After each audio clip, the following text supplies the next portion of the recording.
Origine du maquillage. Salut à tous, c'est Dialogue 237. Il est quasiment impossible aujourd'hui de croiser une femme dans la rue sans maquillage.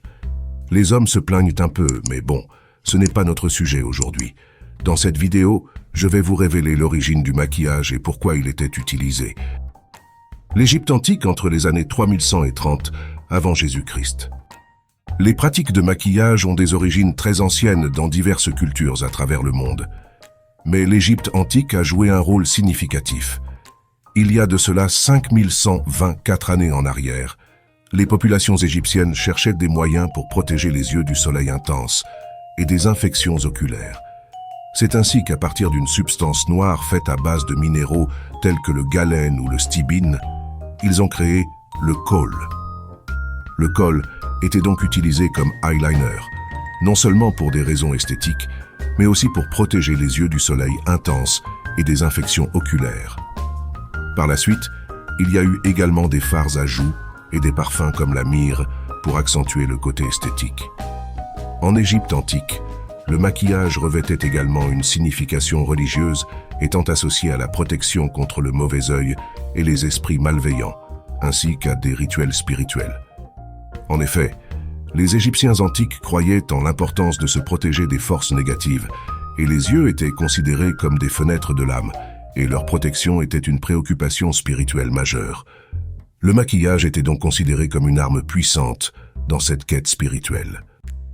La Grèce et la Rome antique, entre 800 et 476 années avant Jésus-Christ. Dans la Grèce et la Rome antique, les pratiques de maquillage étaient influencées par les normes esthétiques de l'époque.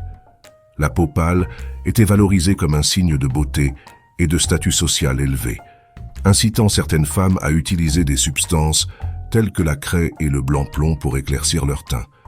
Cependant, contrairement à d'autres cultures contemporaines, les Grecs privilégiaient une approche plus subtile du maquillage, favorisant des teintes légères pour mettre en valeur leurs traits, sans recourir à des styles excessifs, tandis que les Romains utilisaient des teintures naturelles pour les lèvres et les joues, dérivées de plantes et de minéraux, afin de créer une apparence rosée et saine.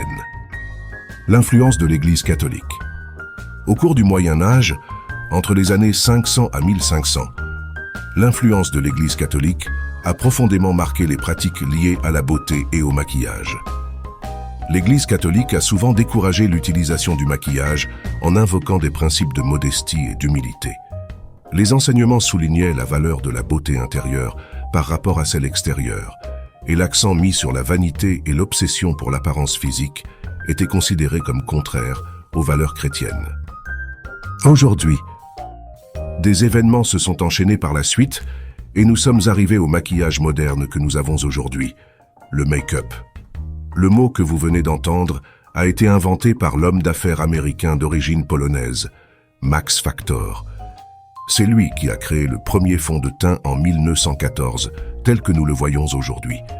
Il est aussi connu pour avoir été le maquilleur de plusieurs actrices de Hollywood, parmi lesquelles Jean Harlow, Clara Bow, Lucille Ball ou encore Joan Crawford. Par la suite, d'autres acteurs ont contribué à l'industrie cosmétique pour permettre aux femmes d'améliorer leur apparence en milieu social.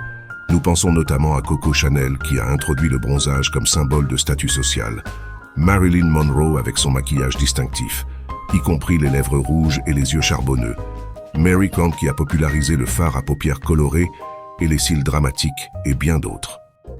J'espère que cette vidéo vous a appris quelque chose de nouveau. Si tel est le cas, n'oubliez pas de lâcher un pouce, de partager et de vous abonner pour ne manquer aucune de nos prochaines explorations. C'était Dialogue 237.